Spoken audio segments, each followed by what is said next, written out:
Welcome to Objections with Stan Willis. I'm Michael Morris, counting you down until the end of the show with C. Stanley Willis. C. Stanley, how are you? I'm just dandy. This is going to be a tough show, tough topics today. Oh, really? Tough topic? Really? We're going to have a moment of silence for the science. For the science. Guys, this is serious. The science was wrong. You can't make Nate laugh and expect me not to My laugh. favorite thing is when someone will say, I heard the show and it must have been funny because Nate was laughing in the back. So I want to talk about... I didn't laugh, but Nate was laughing, so there must have been something. It's funny when Nate laughs and you're just deadpan, like, what's the point of life? Speaking of life and how it shouldn't have ended, the CDC has come out. There's two things that came out recently. Mm-hmm. One, in Illinois, there was a $10.4 million case against people being unjustly fired for the vaccines, which they're viewing as a win for those that were being harmed by these mandates. Right. And then the next day, the CDC comes out and says, hey, we got some things wrong. My question for you is... just one or two. How can science be wrong? Or was the science, who we know was Dr. Tony Fanucci, is he wrong? You know, that little midget guy that was always on TV saying, you gotta wear a mask. He did say he was the science. So did he? Can I say I'm the math? Do I have to even prove I'm good at it? I haven't seen where he said he was wrong. He did not. The CDC said. Well, see, the CDC is not the science. Dr. Fauci is the science. Do they do science at the CDC? They may, but Dr. Fauci is the science. He said that. So what I want to know is... he at least speaks for the science. You can't... You mean in third person? Because he is the science. Because remember, I am the law and you are the media. We talked about this on a previous show. I know, but my point is the media has never been this wrong as the science has been. What I'm wondering is... really? I mean, I've been wrong a lot lately. You don't need to jump in here. You don't have a microphone up there. What my question is, does the CDC saying they made all these errors, is that throwing Fauci under the bus? It's almost like we're undoing those things. Kind of seems like it. Kind of seems like it because he was the primary spokesperson for triple masking and vaxxing and all these things that the CDC seems to be walking back. And from what I saw, it seems like they're walking it back pretty aggressively, although they're not saying exactly what was wrong. Right. It's just kind of a blanket. We might have been wrong. Well, we were definitely wrong about some things. We're just not, maybe which ones we're not sure. We want to say out loud because are they allowed to do that? I mean, is the government constantly allowed to? Because they're constantly like lying to you, but they're burying it in these paragraphs where like it seems with the Biden administration, it seems to be their primary tactic. It's you see it with the inflation that we had 0% inflation. You see it with their statements about inflation and. Well, maybe there's inflation. Maybe there's not inflation. I like when they change it. Okay, that's not the textbook definition. Well, that's recession. Oh, sorry. Yes. This is recession. It's not the textbook definition of recession. Did you see the thing where the guy's holding up the textbook and saying it actually is the textbook definition of recession? And she's like, well, that's not all there is to it. There's more to it than that, Jimmy. My name's Bill. It actually is. That was funny. But I also want to point this out. How can Jimmy Biden, what was he, double vaccinated, double boosted, and got COVID 2 weeks in a row, two separate things. And then Dr. Jill, she got it, even though he's supposed to be quarantined from everybody. Don't you understand that they may have gotten the virus, but they didn't get it as badly as they would have? Oh, yes, it is. Had they not been vaccinated. I forgot about that. I forgot about that being added in. And that is scientifically provable by science. I need you to define what science is because I'm not understanding. I'm not understanding what that term means anymore because I remember if you didn't have a mask, if you didn't have two masks, then masks don't work. When I was 100 years ago in college, studying to be the lawyer, studying to be an engineer. I was actually an engineer before I was a lawyer. Nate likes trains. Does he like trains? No, not that kind of an engineer, Oh. dum-dum.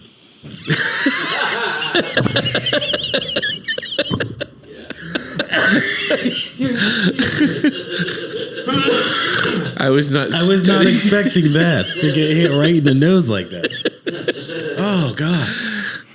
No, I was studying to be a civil engineer. Oh, and we actually how polite. We actually talked about science, and at that time, what we all kind of understood science was basically a method of discovering things where you observe natural phenomena, and then you make a hypothesis, and then you test your hypothesis, and if it proves to be true, then you make a theory, and then after a while of testing your theory, you say, okay, this is a scientific fact.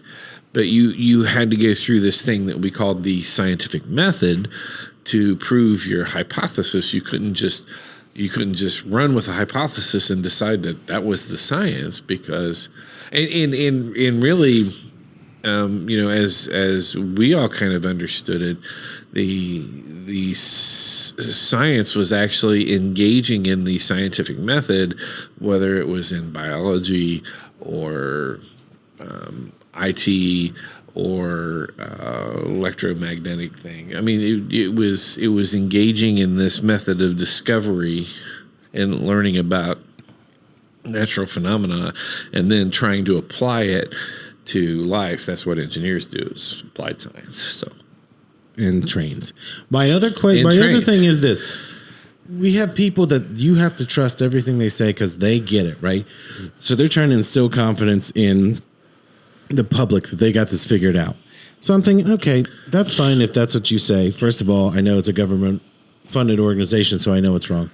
But then I also see a thing where yesterday they found the skeletal remains of a shelled dinosaur the size of a dog, which for the first time in history, they were able to figure out this is a dinosaur, that they just found it. So isn't that the science too? That we've categorized all these animals, and then in the last 6 months, we found 4 new dinosaurs. We also found that these guys kind of fell in this hole, like in China. There's a whole nother layer underneath the surface of China that is like it got its own natural fauna and flora. Isn't that the science? Aren't we always trying to find the next thing? Well, yeah, I mean, because science is about discovery. And then learning about those discoveries. I mean, absolutely, that's what science is. When you say I'm the end all be all, or we know it all, right? Here's what I never understood. This is what it is. We've identified it, and we know we will have a vaccine to change it. What they said, and then they got the media on board, and the media said, as long as you get vaccinated, you're fine. This all goes away. It is no longer a thing that will ever go away. So then they say 8 months, 10 months into it, now we're just going to live with it forever. They caused a panic worldwide. They shut the entire world down for something that is never going away. Right. They had people rush to go get these things so that it was all going to go away, and you were going to kill people if you didn't go do it. Right. And now the heart-related issues and pregnancy issues, menstruation issues that have come unrelated. We're going to say unrelated. Just during the same time. Potentially, and just very coincidentally. Yes, it just happened to be. The moon is in orbit. And at the same time, the insurance companies are reporting that deaths of all types between the ages of 20 and 60 are up by about 40%. Coincidental also. Coincidental. Those numbers are all thrown out the door. We ignore them.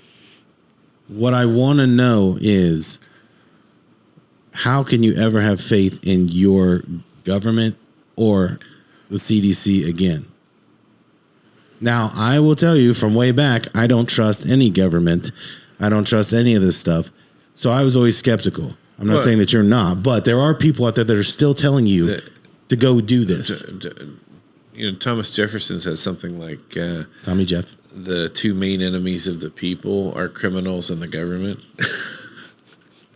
So you know, our founding fathers kind of looked at government very skeptically, and I think to some degree, looking at government with skepticism is healthy. I think if you have a population that is just subservient all the time, I think that that's a danger because what you do is you essentially allow the government to become unfettered, and in our system of government is meant to limit the government. I mean, the Constitution, the Bill of Rights, the way everything is organized, it was meant to be able to limit, especially the reach of the federal government. Now, over the 250 odd years since the Constitution was, I don't think it's been 250 since the Constitution, but over the Nick Cage stole it 10 years ago. However long it's been since the Constitution was signed. I can't do math in my head. We've degraded a lot of those protections pretty significantly.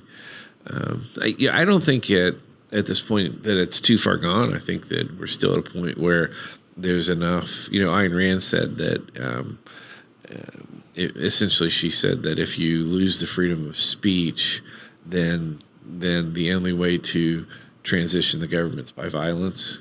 So that the freedom of speech, freedom of press is the most important freedom. I think since it's the First Amendment, the founding fathers kind of saw that as the same thing. I think there's still enough freedom of speech that we could probably change course through rhetoric. And then you look at 80% of people in the last poll said that the country's headed in the wrong direction. Yeah. I mean, so I think that there's enough. I think there's an opportunity to change direction and to kind of get our feet back under us, so to speak.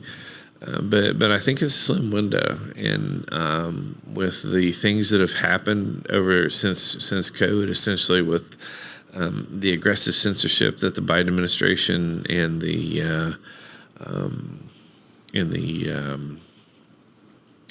companies like Twitter and Facebook have been setting forth, those are the most dangerous things to our society. I think more dangerous than the social media platforms.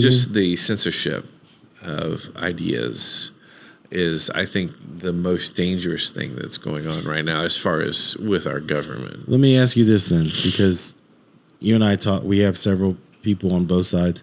We have extreme lefties we talk to, and then extreme righties, and sometimes at the same lunch where we're kind of like in the middle, just like, it's kind of interesting sometimes. Yeah. Like, it's interesting to hear. I feel like we're the lady that lived with the chimps in the jungle, and we're just like, they're going to go at it here in a minute. Yeah. And meanwhile, we're just trying to figure out, do we want more fries while they're doing this? Right. So one of the things that somebody said, we want more fries. Well, always more fries. But one of the things that was said was, someone said if DeSantis gets in there or Trump gets back in there, it changes everything. I'm not 100% sure that it changes everything. Here's why I say that. The social media piece is always going to be, those companies are always going to be their own thing. They are left skewing entities. Right. The television, the radio. The radio is kind of weird because radio is really it's owned by right wing people. Right. And every time they try to have left wing radio shows, it doesn't make any money, so they get rid of it. So it's not that they don't want it; it's that it doesn't make any money. Right. So those things don't change. You go broke, right? Yeah. Well, this was before that. I worked at a station that there was a thing called Air America where Rachel Maddow started. Right. And I was trying to listen to it. Well, but it was so far afield what they were saying. An interesting study or an interesting thing about the left that's hard to figure out. People on the right, the people on the far right, they're voting, they're active. They don't necessarily not vocal, but they're out and they're active. The people on the left are incredibly vocal, but can't seem to make it across the street to vote. Right. They just it's a weird kind of a conundrum between the left and the dichotomy just on the extremes. If you go to Washington, and I'm sure you've seen this, any day you want to go to Washington, there's always a protest. Right. It's not the same protest. It's always like right. And the people on the left are always ready to protest. Right. The people on the far right, not so much into the protest thing. I think it's a division in the way that these people think also, because the people that we know that are very left, they are unhappy about a lot of things. And I don't mean just personally. It's like there's always, I saw a post from a guy that I went to high school with, and it showed in the 60s, we could pay for schools. His thing was, if we paid our fair share of taxes. This guy makes $40,000 or less a year. Your tax code isn't going to change more than 1% or so. What you don't own a business. You're a wrench that somebody uses to turn during the day, and then you go home to your kids. Divorced guy who's unhappy about everything, so he's posting these things as though raising more taxes take care of it. Right. What I think is that most Americans don't understand. Raising taxes does not fund social programs. No. Because they'll always run on 5 to 10. You can raise all the taxes you want, and it won't fund one of them. I'm not saying you can't have an ideal that that's what you want. I'm saying they can promise you all these things, but they know there's no way to fill the bucket. Right.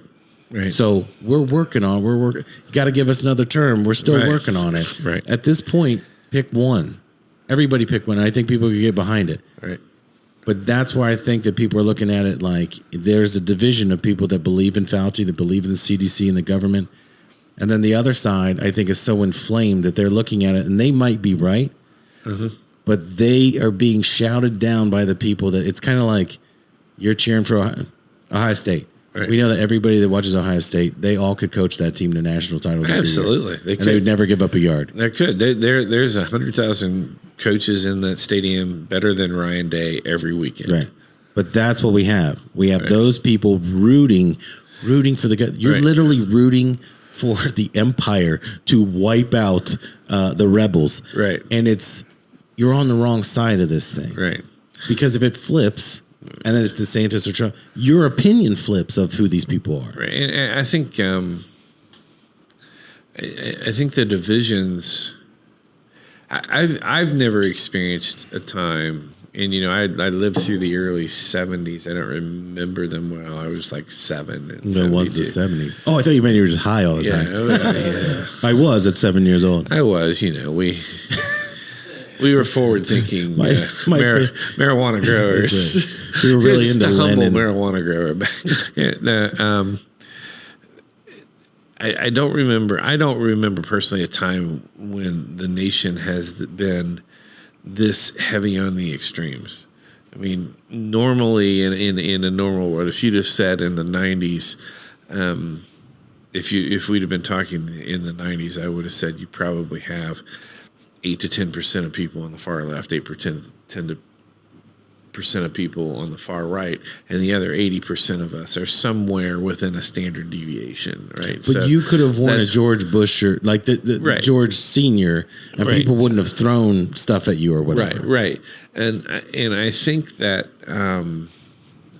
probably maybe starting as early as the Bush administration, and Bush Obama, and then just 0 to 60 with Trump, the nation became so divided, and I think that those extremes are it's probably more close to 20% of people are thinking, on each side, so 40% of the population. Right. So I think you're down to there's still majority of us that are somewhere in that middle standard deviation, but I think it's more like about 60%, and I think it's falling every day. And just because I think our politicians are playing into pushing us to extremes, and well, wouldn't you say they use the social media apps to do that? Absolutely, as well? Because the Ukraine thing, it was Putin is going to be like Hitler and he's going to take over all of Europe. Nope, that's not what he's trying to do. And I think they do that. I'm always amazed at like you'll have a certain person who will post something that's on one side or the other, and then all of the responses are just extreme, and a lot of them are just from bots. Yeah. And so I mean, a person posts something and 5 minutes later they've got 300 comments. That can't possibly be the people reading it, right? That's got to be bots and stuff that are in there. So I think that they're intentionally trying to divide us. Do you think they use the media outside of just? This is my own thought because I'm obsessive about media, just in general. To me, I think they use our entertainment as well. To kind of shove that down. Like they always have, especially the television media. But I'm not even saying the news media. I'm saying you're watching shows. Oh yeah, like your average Yes. TV show is all TV shows are propaganda of some form. Right. They're all trying to push some kind of. The government pays movie and TV studios to make this. So Pearl Harbor. Right. The real story of Pearl Harbor, you have to go find out why there was, or the Lusitania. Right. We make movies, we make TV shows about it because we got to show one side or the other. Right. So Nate and I were doing a different show the other day, and I was talking about a show that's just going to be the absolute drizzling shits. Not because of the character, because I think intentionally these things are being made to agitate us. Oh yeah. I think so. So if you're unhappy with what you're watching, it's a distraction. Don't pay attention to the money we're sending to Ukraine that they can only find 30% of $60 billion. Right. Don't pay attention to that. Watch this and debate and argue with your friends. Mm-hmm. I think that's why you're seeing this, because up until, I don't know, let's say 2014, 2015, things were made because they were a piece of commerce. Right. Watch it, buy the merchandise, watch it again, buy more merchandise. These things seem to be to the point where it's so divisive that we can... I love Nate, but when we're talking about a show, I respect his opinion, but you should see his face when I say something as easy as like, that Lord of the Rings thing is going to be a piece of shit. Now, I'm right about it. He can still enjoy it. The point being, the articles about the show are not about the show. Right. They're about the cast, and the cast already saying this is a racist country and all that. If you say that enough times, people don't read the whole article. They just read the headline. Right. That's why I think that media is causing us to not trust each other. Right. And we're looking for that daddy figure, which is the science. Right. I think you're probably right there. And, the right and the left, what we alluded to earlier, the right and the left have different personalities. It's kind of interesting how pervasive it is. Like we said, the left, they tend to be louder, but less willing to, they'll go protest, but they won't go vote. And, they want to, it's just interesting. The people on the right are more likely to just stew quietly. They'll be miserable in their own silence and ruin their entire day on their own. Right. And, but they are going to go vote, and they are going to be more likely to engage in, community, local activities. So it's just, it's an interesting dichotomy. It's an interesting personality that the two sides have. What I'm hoping for in the next election is, I'm hoping it's not. I don't think that anybody who's going to be extreme in any way is right for the country. I think we need somebody who's going to be more centric, more in the middle, and we need somebody who's going to have the ability to build coalitions and build cooperation amongst everybody. I personally would think would be awesome if we could have somebody that came out of a third party. All right, I'll do it. Because I think that the two-party system, really the two parties are kind of just one party anyway. They all get their money from the same place. They all take their orders from the same place. So a third party would be good. But, whether or not that can happen, who knows? Here's your biggest problem with the third party is getting on the ballots in all those states. Right. And that fight to get on in all 50 states, is because you could be coming up to it. It's Right. 2 weeks before election. Oh, you're not on the ballot now on Alaska. They are going to keep the two-party thing because, as you said, the government is a funnel. The money flows in. Special interest groups, lobbyists, tell them what they want. So these bills, again, we didn't talk about this, but the Manchin-Schumer bill, Manchin's on the front end of it. Right. Here's what stupid-ass people don't understand. This makes me nuts because they don't read. All these green people think that they want a big thing. No.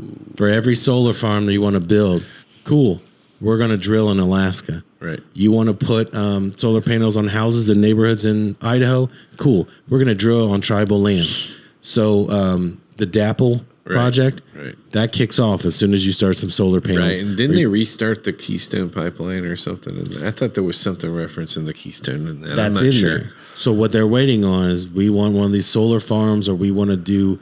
This even counts food. Right. So if you're going to wipe out a farm and we're going to process beets into burgers, we're going to turn that pipeline on so that we have energy independence. Manchin's name's on the bill first because the gas companies are going, that son of a bitch did it. Biden didn't win that. He lost that because over a 30-year period. No, but everybody claims victory. I mean, that's the way it goes in Washington, D.C. Right. We go through, we have arguments, we pass a bill that's not good for anybody, and we all claim that we won. Right. Isn't that America? Yeah, it sounds like it. For you and me. Yeah. Little pink houses. That's going to do it for this week. We'll see you next week.